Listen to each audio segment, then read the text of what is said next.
Olá, pessoal.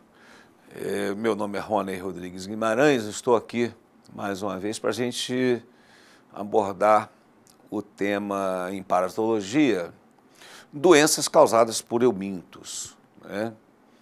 É uma ciência, um estudo bastante amplo e a gente está abordando aqui algumas verminoses, né, mais importantes que ocorrem principalmente no Brasil. A primeira delas, a gente tem aqui duas doenças, né, causadas pelo mesmo euminto, pelo mesmo verme. Chama-se teníase e cisticercose. O complexo teníase e cisticercose são zoonoses distintas, porém causadas pelo mesmo parasita em diferentes formas evolutivas. A teníase é a parasitose ou a infecção causada pela forma adulta da Taenia solium, que é a tênia do suíno, ou Taenia saginata, que é a tênia do boi, no intestino delgado dos seres humanos. Tá? É a presença do verme adulto. Tá? São conhecidas popularmente por solitária, essas tênias. Então, o verme adulto, nesse caso aí, já no intestino do ser humano, já caracteriza que o ser humano, nesse caso, se comporta como um hospedeiro definitivo. Uma doença causada pelo verme adulto e pela larva do verme. Tá? A cisticercose nos tecidos hospedeiro intermediário, ambas as doenças são de grande importância para a saúde pública, uma vez que, na maioria das vezes, está relacionada às precárias condições sanitárias e ao baixo nível socioeconômico, que induzem e permitem o acesso da população ao consumo de carne de má procedência, né, verduras e água contaminada, né, águas contaminadas. A classificação dos parasitas, né, da tênia é a seguinte. Então, são animais, né, então, portanto, pertencem ao reino Animalia.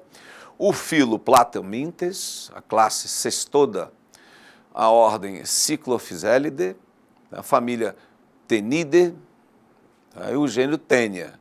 E as espécies aqui que a gente está trabalhando são a Taenia solium e a Taenia saginata, vermes que tem como hospedeiros intermediários o suíno, né, os porcos, e os bovinos, os bois, respectivamente.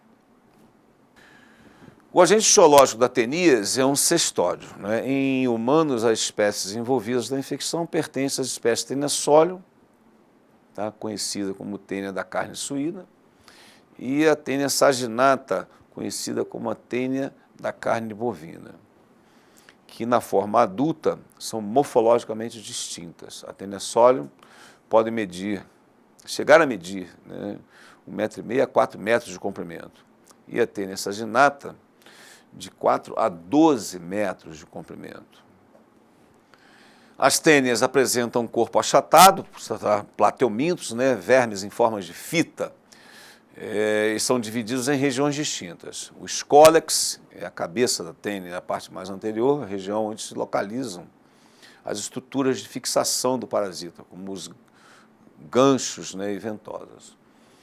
O colo é a porção mais delgada do corpo da tênia, onde as células do parênquima estão em intensa proliferação, há uma modificação, uma reprodução, né, do tecido, é chamada zona de crescimento do parasita. O estróbilo é o restante do corpo do parasita, formado por muitos segmentos chamados de proglótes. Os segmentos mais próximos do colo são mais jovens e à medida que se afastam dele, vão se tornando mais amadurecidos. As proglótides podem ser de 3 tipos: jovens, maduras e gravídicas. As proglótides jovens são aquelas mais próximas ao colo e que apresentam apenas o início do desenvolvimento dos órgãos sexuais. As proglótides maduras são aquelas cujos órgãos sexuais estão maduros e aptos para a fecundação. E, finalmente, as proglótides grávidas, ou gravídicas, são aquelas em que já ocorreu a fecundação e que contêm ovos. Essas proglótides então se desprendem no parasita ativamente da Taenia saginata e passivamente na Taenia solium, liberando os ovos. Observa-se, então, que é a partir das informações que os vermes, ambos, Taenia solium e Taenia saginata, são vermes hermafroditas. Na figura, então, a gente observa a imagem, né, um esquema de uma tênia, onde a gente apresenta o rostelo, né, o gancho, a coroa de Acúleos, isso aí trata-se de uma Taenia solium, né, o escólex, né, as ventosas de fixação e as proglotes. Tá? Mas do lado a gente observa também uma proglote, onde a gente percebe a presença da vagina, né, e também de testículos, caracterizando o hermafroditismo. Isso epidemiologicamente é importante, ainda que esses vermes normalmente são chamados popularmente de solitárias, né, não havendo necessidade de mais de um verme para a sua reprodução. Ele, por si só, ele se reproduz, se autofecunda e se reproduz. No quadro 1, as principais diferenças entre Taenia solium e saginata, a gente percebe o escólex, né, globoso,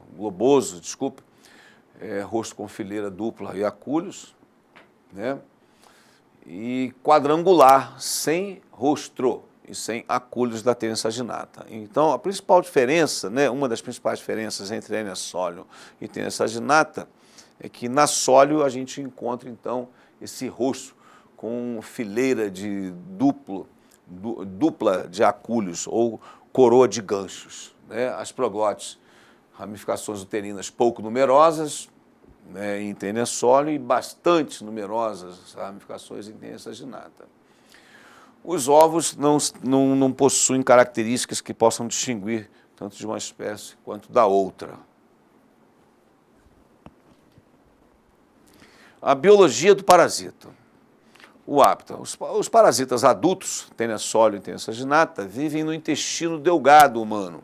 Por sua vez, o cisterco, que é a forma larvar, né, assim que recebe o nome, vive em tecidos subcutâneos de bovinos e suínos, músculos, coração, cérebro, olho e, acidentalmente, de humanos e cães. Tá? O reservatório da teníase, o homem atua como o único hospedeiro definitivo. Então, trata-se de uma antroponose, albergando a forma adulta do parasita. Os hospedeiros intermediários são os suínos e os bovinos, para Taenia solium e saginata, respectivamente. Os hospedeiros intermediários albergam no organismo a forma larvária do parasita, o cisticerco. Né? Vale ressaltar desta forma que também o homem pode atuar também, eventualmente, como hospedeiro intermediário, quando, nesse caso, adquire a cisticercose, né, através da ingestão de ovos. Né? Então, é o que se chama de cisticercose humana, né, quando o homem, então, ele passa a ser o hospedeiro intermediário. A transmissão da teníase ocorre através da ingestão da carne crua ou mal cozida de bovinos ou suínos, né? Claro, contaminadas, né, infectadas com o cisticerco. Então, a carne mal cozida, essas larvas vêm ainda viáveis, são ingeridas e esse verme, então, essa larva, então, se desenvolve um verme adulto no intestino do hospedeiro. Por sua vez, a cisticercose ocorre através da ingestão de ovos da tênia em água, alimentos contaminados, mãos sujas e entre outros. Assim, quando o homem ingere acidentalmente os ovos infectantes de Taenia solium, adquire a cisticercose. O período de incubação da cisticercose humana varia de 15 dias a anos após a infecção. Para a teníase, em torno de 3 meses após a ingestão da larva, o parasita adulto já é encontrado no intestino delgado humano. O ciclo biológico da tênia é do tipo heteroxeno, claro, envolve um hospedeiro intermediário, vertebrado, suíno ou bovino, né, e o hospedeiro definitivo, que no caso somos nós, seres humanos. Né. As proglotes das tênias são eliminadas passivamente ou ativamente pelos seres humanos parasitados. No meio externo, as proglotes repletas de ovos se rompem, liberando os ovos no solo. No solo, essas condições adequadas, temperatura e umidade principalmente, os ovos permanecem viáveis por meses. Um hospedeiro intermediário, bovino ou suíno, se infecta ao ingerir os ovos infectantes. No estômago desses animais, por ação da pepsina, inicia-se a degradação do embrióforo. Já no intestino delgado, por ação dos sais biliares, a oncosfera do embrião é liberada. Após a liberação da oncosfera, esta penetra nas vilosidades intestinais com o auxílio dos acúlios, né? Nesse momento, a ação parasitária traumática, né, invasiva, né, do euminto. Após adaptarem-se desta região, penetram nas vênulas e atingem as veias e os linfáticos mesentéricos, sendo levadas a órgãos e tecidos do hospedeiro, até chegarem ao local de implantação. Posteriormente, atravessam a parede dos vasos e instalam-se em tecidos circunvizinhos. No interior dos tecidos, perdem os acúlios, exceto em tênia sólido, e cada oncosfera transforma-se em um cisticerco, né, uma larva, que não vai se desenvolver mais, né? O homem, ao ingerir carne crua ou mal cozida de suínos e bovinos, adquire os cisticercos, que sofrem a ação do suco gástrico, e ao chegarem no intestino humano, evaginam-se e fixam-se por meio dos cólex, né, aquela região anterior do verme, que possui a coroa de acúlios e também as ventosas. Transformam-se em tênias adultas, né, e certo tempo depois tem início a eliminação das proglótides grávidas. O homem, ao ingerir a carne crua, né, ou mal cozida de suínos e bovinos, adquire os cisticercos. Então está aí um slide mostrando aí o ciclo evolutivo que foi descrito para vocês. A ingestão, né, da carne contaminada, né, a eliminação dos ovos e a ingestão da carne dos ovos pelo suíno ou pelo bovino. Aí a ingestão de carne crua pelo ser humano. E assim completa-se o ciclo heteroxeno, né, de tênia sólium e ou tênia saginata.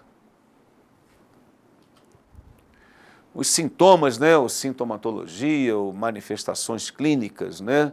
No homem, a teníase pode provocar dores abdominais, náuseas, debilidade, perda de peso, flatulência, né, diarreia ou constipação. Em alguns casos, podem causar retardo no crescimento e no desenvolvimento das crianças e baixa produtividade no adulto. A doença pode ser percebida através da eliminação espontânea nas fezes de proglótides do verme. Os sintomas relacionados à cisticercose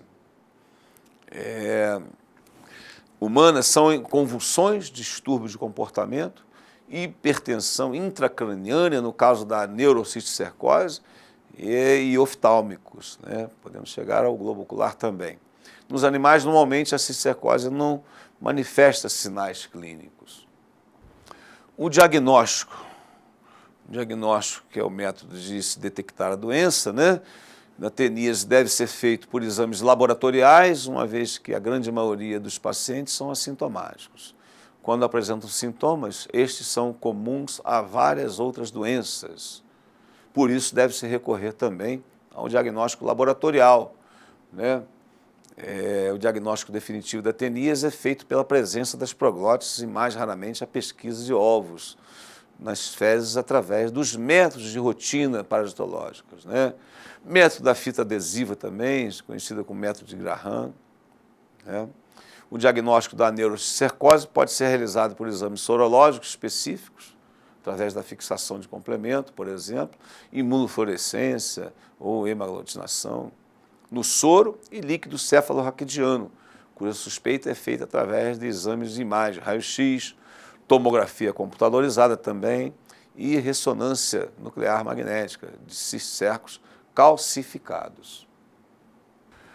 O tratamento da teníase é feito com niclosamida, né, normalmente praziquantel, mas valendo ressaltar que esses medicamentos devem ser prescritos por um profissional habilitado, né? E que, eventualmente, isso pode ser modificado, vai depender do perfil parasitológico, perfil do hospedeiro, mas sempre através da prescrição médica, né? A profilaxia, o método de prevenção das doenças, né? A ateníase e cercose passa por medidas de higiene sanitárias, desde a correta higienização dos alimentos, destino correto dos dejetos humanos, né? Saneamento básico, higiene pessoal, lavar as mãos, até a inspeção por parte dos órgãos fiscalizadores da carne bovina e suína, que é fornecida ao consumidor. Então tem que haver uma vigilância sanitária rigorosa, né? Para que animais contaminados não cheguem à mesa do consumidor. Sobre a ascaridíase é uma infecção por ascas lumbricoides, é um importante problema de saúde pública, especialmente nos países em desenvolvimento, né? No caso do Brasil. Estima-se que 1,5 bilhão de pessoas, um quarto da população mundial, estejam infectadas por este nematóide. Esse parasita é um nemateuminto e a doença causada por ele é conhecida como ascaridíase, ascaridose também, ou ainda ascaridiose. Ele é popularmente conhecido como lombrigas, né, ou bichas. A classificação do Ascas lumbricoides é a seguinte: é um animal, reino Animalia, né, o filo Nematoda, a classe Cecernentea, né, a ordem Ascaridida, a família Ascarididae, né, o gênero é o gênero Ascaris e a espécie Ascas lumbricoides. A morfologia. O agente etiológico da ascaridíase é o nemateuminto, e, portanto, um verme cilíndrico, né? Em humanos, a espécie envolvida na infecção é o Ascas lumbricoides, e como características dos nemateumintos, os ascas possuem corpo cilíndrico, longo e extremidades afiladas.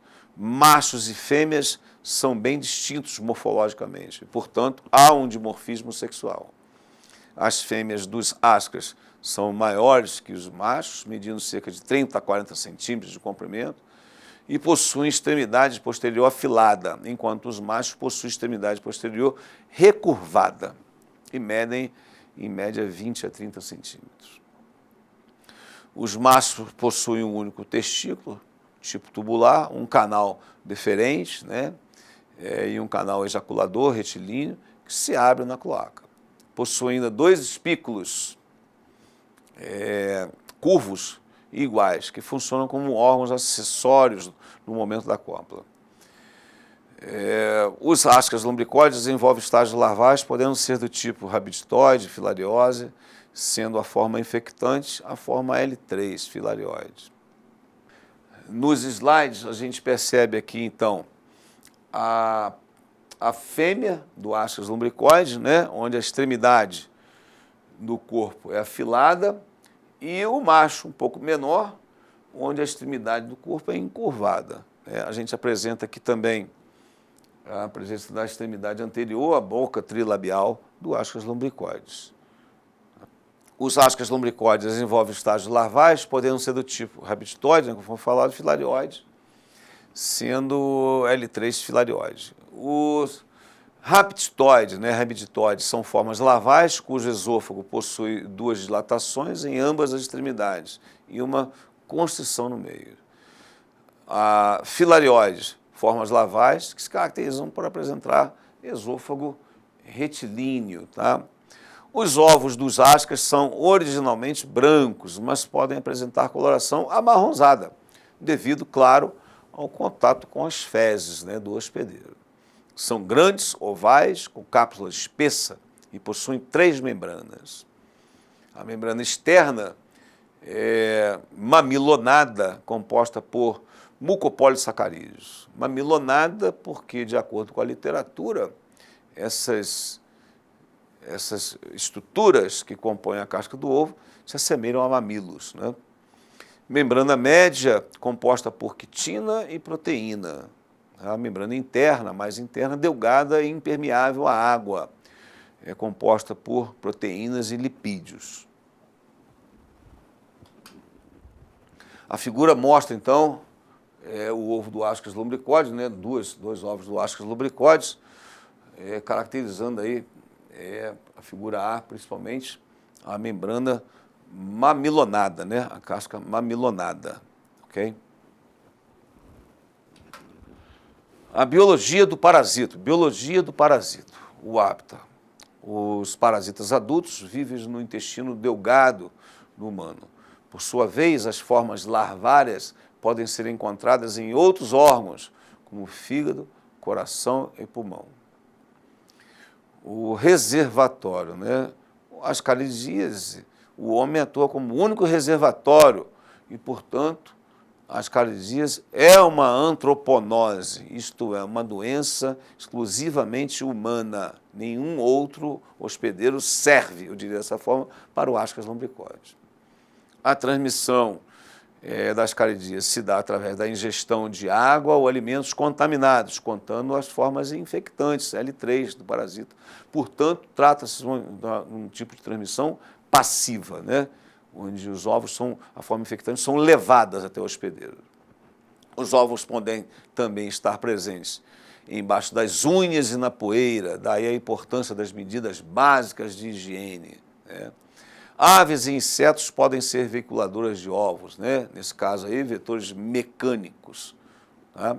O período de incubação das ascaridíase é o período entre a infecção e até os primeiros sinais clínicos, varia de 4 a 8 dias, período necessário para completar o ciclo vital do parasita. O ciclo biológico. O ciclo biológico do Ascas lumbricoide é do tipo monoxeno e, portanto, só ocorre no ser humano. É apenas um hospedeiro, no caso do ser humano. As fêmeas do Ascas põem seus ovos nas fezes, né, que caem no ambiente, ainda não embrionados. Cerca de 15 dias, dependendo das condições abióticas, né, adequadas, como temperatura e umidade, tornam-se embrionados. Por isso, é um verme também conhecido como gel-euminto, né, o minto da terra, porque precisa do ambiente para que os ovos tornem-se embrionados. A infecção, então, se dá quando o homem ingere os ovos férteis do Ascas, contendo a forma L3 infectante. Ao ser ingerido, o ovo atravessa o trato digestivo e as larvas eclodem no intestino delgado, onde, uma vez liberadas, estas larvas atravessam a parede intestinal, invadem, né, as células epiteliais do intestino, na altura do ceco e atingem os vasos linfáticos e veia mesentérica superior, chegando ao fígado através da veia porta, do sistema porta, permanecendo lá alguns dias. Em seguida, migram para o coração e depois pulmão, onde mudam para L4. Este processo ele é conhecido como ciclo de Loos, né? Em seguida, as formas L4 atinge os alvéolos pulmonares, mudando para L5, né? Onde sobem pela árvore brônquica e traqueia, chegando à faringe. Na região orofaringe, né, na faringe, lá elas podem ser expelidas ou expectoradas ou deglutidas. Né? Vem o pigarro, dá uma rouquidão, que ela irrita a região. Então, o indivíduo pode expectorar ou deglutir. Né? Uma vez deglutida, retornam novamente ao intestino delgado, onde se fixam, transformando em indivíduo adulto, cerca de 20 dias após a infecção. Quando atingem a maturidade sexual, copulam, porque são vermes dioicos, né? E a fêmea realiza ovipostura, onde os ovos são eliminados para o ambiente juntamente com as fezes. A figura mostra, né, o ciclo evolutivo, conforme já descrito, né, o ciclo pulmonar do Ascas lumbricoides. Tá? Os sintomas ou manifestações clínicas da ascaridíase. Os aspectos clínicos relacionados à ascaridíase dependem do número de vermes presentes na infecção e sua localização. Por exemplo, infecções leves, 3 a 4 vermes, normalmente não costumam manifestar sintomas. Contudo, lá nas infecções médias, né, com a presença de 30 a 40 vermes, por exemplo, ou maciças de 100 ou mais vermes, alguns sintomas podem ser observados. Como, por exemplo, síndrome de Loeffler, é caracterizada por febre, tosse, dispneia, manifestações alérgicas, né? A bronquite pode ocorrer, a eosinofilia sanguínea elevada. É uma forma, inclusive, de diagnóstico da ascaridíase, né? O exame de sangue com a presença da eosinofilia, ocasionada pela presença de larvas durante a migração nos pulmões, é claro. Tá? Sintoma intestinal, há um desconforto abdominal, tipo cólicas, né? Dor epigástrica, má digestão. Pode haver náuseas também, perda de apetite, emagrecimento, irritabilidade, sono intranquilo, né? O trismo, ranger dos dentes, né? À noite, manchas brancas na pele, por exemplo. Em crianças subnutridas e altamente parasitadas, é comum um aumento exagerado do volume abdominal, né? Além do aspecto geral de deupaperamento físico, né? Palidez e tristeza. O diagnóstico da ascaridíase deve ser feito por exames laboratoriais, uma vez que a grande maioria dos pacientes são assintomáticos e quando apresentam sintomas, estes são comuns a várias outras doenças. Tá? O exame laboratorial, o diagnóstico laboratorial definitivo da ascaridíase é feito pela pesquisa de ovos nas fezes, através dos métodos de rotina parasitológica, como, por exemplo, o método de Hoffman. Tá? O tratamento da ascaridíase é feito normalmente com albendazol, mebendazol, né? E outros. Tá? Vale ressaltar mais uma vez que esse tratamento, esses medicamentos devem ser prescritos por um profissional habilitado, né, após a confirmação do diagnóstico. Os métodos de prevenção e profilaxia da ascaridíase passam principalmente por medidas de higiene e medidas sanitárias, né? Desde a correta higienização de alimentos, né, destino correto dos dejetos humanos, o famoso saneamento básico, né? E a higiene pessoal, a lavagem das mãos, principalmente após as defecações, né? Higiene pessoal é importantíssima como método profilático da ascaridíase. A ancilostomíase humana é uma doença ocasionada, né? São doenças, ancilostomíases, são doenças ocasionadas por agentes etiológicos, nemateumintos, né?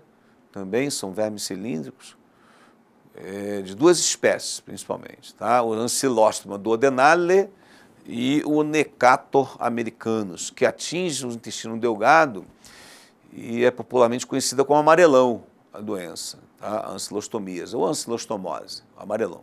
Os vermes alimentam-se de sangue e, portanto, ação espoliativa, né, de seus hospedeiros, causando anemia. Estima-se que cerca de 740 milhões de pessoas no mundo tenham ancilostomídeos e cerca de 32 milhões destas pessoas estão no Brasil. Esta doença atinge principalmente crianças com mais de 6 anos de idade, mas também adolescentes e adultos. A classificação dos ancilostoma, né, dos ancilostomídeos, ancilostoma duodenale e Necatus americanos é a seguinte: o reino Animalia, o filo é o Nematoda, classe Cercemente, também, né, a ordem Strongylida, família Ancylostomatidae, o gênero, aí no caso são dois, né, são dois gêneros diferentes, duas espécies diferentes, então o gênero Ancylostoma e o gênero Necator. As duas espécies, Ancylostoma duodenale e Necator americanus. Morfologia. Os agentes etiológicos da ancilostomíase pertencem à família Ancylostomatidae. Nesta família destacam-se, conforme dito, as espécies Ancylostoma duodenale, outras espécies Ancylostoma ceylanicum e o Necátaros americanos, responsáveis pela doença em humanos. O Ancylostoma duodenale e o Necátaros americanos são muito semelhantes morfologicamente. Tá? O Ancylostoma duodenale é mais prevalente nas regiões do Velho Mundo e de clima frio, enquanto Necátaros americanos predominam em países de clima tropical, onde as temperaturas são mais altas. Em ambas espécies, o macho é menor que a fêmea, apresentando extremidade posterior recurvada, com a presença de uma bolsa copulatória. Por sua vez, a fêmea é afilada posteriormente. Em Ancylostoma duodenale, observa-se uma cápsula bucal com 2 pares de dentes na margem da boca. Nos machos, observamos uma bolsa copulatória em forma de leque, com 2 espículos longos e um gubernáculo, né, que é uma espécie de uma estrutura guia para a cópula. Tá bom? O Necátaros americanos possui cápsula bucal com lâminas cortantes, já não possui dentes, né, semilunares, na região dorsal e ventral. Então são 2 placas, né? Os machos também possuem longos espículos na bolsa copulatória, porém não possui esse guia, né? Esse gubernáculo. Então a gente percebe no slide a diferença bem evidente, né, do Ancylostoma duodenale, com 2 pares de dentes, né, e também o Necátaros americanos, né, à direita, com as placas dentárias, né. A biologia dos ancilostomídeos. O hábito, o parasita adulto, vive no intestino delgado humano, onde se alimentam de sangue pela ação exfoliativa e traumática também, né? Por sua vez, as formas lavárias podem ser encontradas em outros órgãos, como fígado, coração e pulmão. Os hospedeiros, né? Os humanos são os hospedeiros de Ancylostoma duodenale e Necátaros americanos.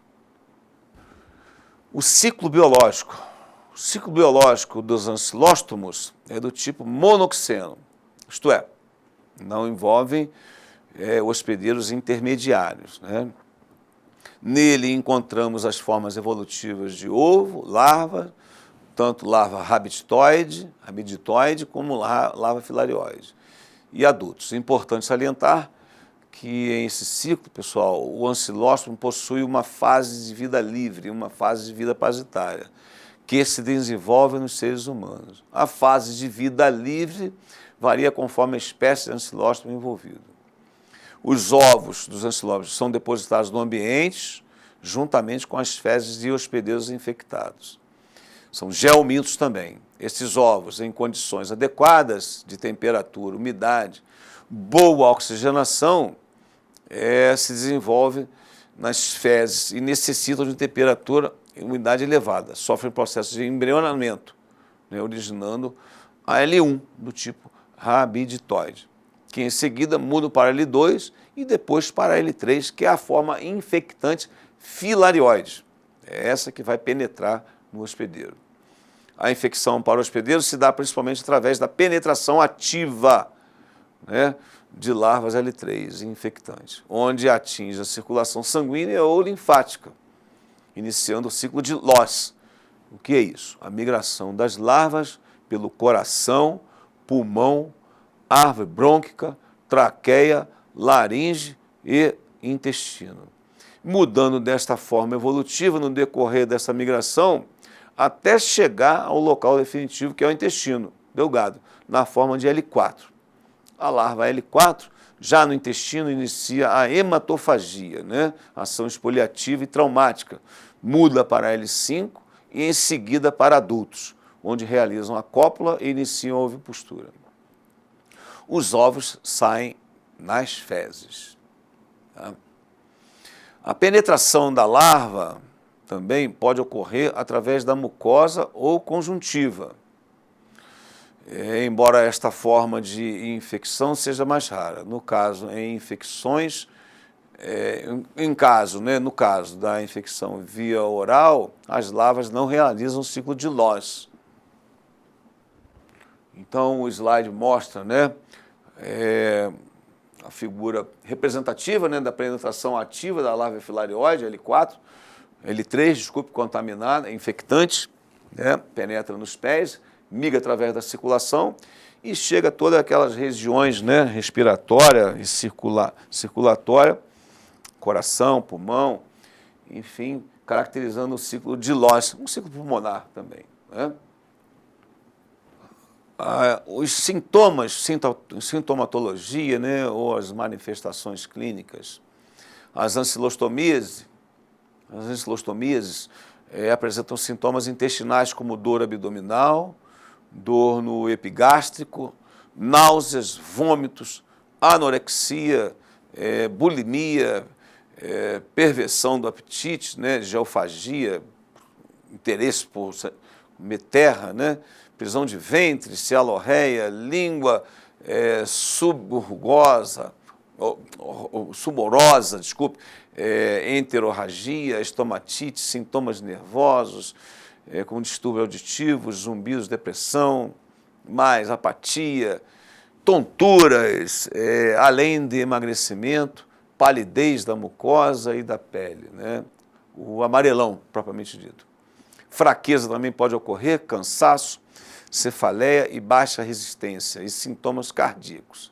Pode ocorrer taquicardia, por exemplo, né, hipotensão, sopro anêmico, dispneia, edemas dos membros inferiores. O diagnóstico das ancilostomias é realizado principalmente através do encontro dos ovos nas fezes do hospedeiro infectado. E, portanto, laboratorial, né? Deve-se colher fezes e, através de técnicas específicas, chega até a esse diagnóstico. A copocultura também pode ser realizada para obtenção de larvas, principalmente para diferenciar a infecção por ancilóstoma, pelos gêneros ancilóstoma ou necato, através de suas variações morfológicas. Tá? O tratamento também, mais uma vez, né, por mebendazol ou albendazol, são os medicamentos mais indicados contra a ancilostomia. Valendo ressaltar, mais uma vez, que toda a prescrição, toda a medicação deve ser realizada, deve ser sugerida por profissionais habilitados, né, para este fim. Como medida profilática, a prevenção da ancilostomíase é semelhante aos das outras verminoses, né? A cartilha é a mesma, eu diria dessa forma, tá? As medidas de higiene sanitária, correta higienização de alimentos, né? O saneamento básico para que as fezes humanas tenham destinos corretos, né? E a lavagem das mãos, principalmente após as defecações. A higiene pessoal, né? Contudo, uma particularidade em relação aos ancilóstomos é o uso de calçados, né, ou luvas, uma vez que as larvas elas penetram ativamente pelos pés ou mãos, quando em contato com o substrato contaminado. Então, o uso de luvas e calçados, né, em região rurais são métodos importantes como medida preventiva para a ancilostomíase ou amarelão. Eu quero agradecer a todos pela atenção. Muito obrigado e até a próxima.